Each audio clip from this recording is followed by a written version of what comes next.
দেখেছেন ভাই, মেলাতে ঝড়ে দোকানপাট ভেঙে শেষ। আসসালামু আলাইকুম, তো আমি সাকিব। তো আশা করি সকলে তোমরা ভালো আছো। তো তোমরা জানো যে আমি অসুস্থ, তা আলহামদুলিল্লাহ আজকে অনেকটাই তোমাদের দোয়ায় সুস্থ হয়েছি। তো কালকার রাত্রে আমাদের এই ঢাকাতে আর কি আমাদের এই পল্লী বিদ্যুতের ভিতরে অনেকটা তীব্র বাতাস ও অনেকটা ঝড় তুফানের মতো বৃষ্টি হয়েছে। তো যার কারণে বেসিক্যালি অনেক জায়গা অনেক ক্ষতি হয়ে গেছে। তো মেলাতে বিশেষ করে আমাদের এখানে যে মেলা তো হয় তোমরা জানো, তো এই হচ্ছে মেলাটার ভিতরে পরিবেশটা কেমন হয়েছে আর কি, এটাই তোমাদের মাঝে তুলে ধরার জন্য ভিডিওটা। তো তোমাদের আমি সবসময়ই ভিডিও দিয়েছি যে মেলাতে কে কেমনভাবে আনন্দ করছে, মেলাতে কিভাবে সাজিয়েছে, পরিবেশটা কেমন, এগুলাই দিয়েছি ভিডিও। তো আজকে বেসিক্যালি ভিডিওটা করা হচ্ছে যে কারণে এই মেলাতে মানে তীব্র বাতাসে বা ঝড় তুফানে অনেক দোকান ভেঙে গিয়েছে, অনেক ক্ষতি হয়েছে।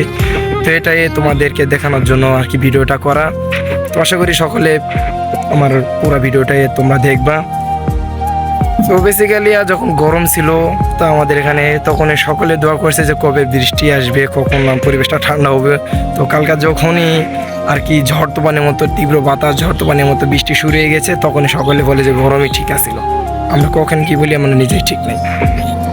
তো যাই হোক, চলো তোমাদেরকে আগে আমি মেলার পরিবেশটা আর কি ঘুরে দেখে। আমি কিন্তু মেলার মাঝখানে রয়েছি এখন বর্তমান, আমি এখন মেলার মাঝখানেই।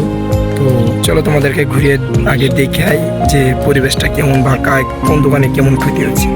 চলো, এই যে মেলার ভিতরে চলে আসলাম। তো তোমরা দেখো কতটা ভয়ানক অবস্থা হয়ে গিয়েছে মেলার দোকানপাটে। তো কালকে এত ভয়ানক পরিস্থিতি ছিল, এতটা তীব্র বাতাস, এতটা মানে কঠোর পরিস্থিতি ছিল। তো এই যে কোনো কিছু করার নেই, কারণ এই যে দোকানপাট ভেঙে চুরমার করে ফেলেছে। তো আর কত জায়গায় কত ক্ষতি হয়েছে জানি না। তো মেলার ভিতরে যেটা হয়েছে এটা তোমাদের ভিডিও করে দেখাচ্ছি।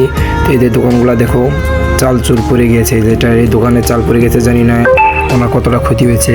তো আশা করি আল্লাহর রহমতে যে এই দোকানগুলো ভালো রয়েছে, এই যে এগুলো ভালো রয়েছে আল্লাহর রহমতে। কিন্তু এই যে দুই দোকান আবার পড়ে গেছে, তো ওনাদের কত ক্ষতি হয়েছে দেখো। এই দোকানটা সেফ রয়েছে, ভালো রয়েছে, এই দোকানটা ভালো রয়েছে। তারপরে এই দোকানটা আবার পুরাই চাল একবারে ভেঙে পড়ে গেছে। তো এই যে দোকানটাও ভেঙে পড়ে গিয়েছে। তো এই যে দোকানটার অল্প কিছু ক্ষতি হয়ে গিয়েছে। তো কালকে এতটা ভয় নেই যে এটা তো পুরাই ভেঙে চুরে শেষ।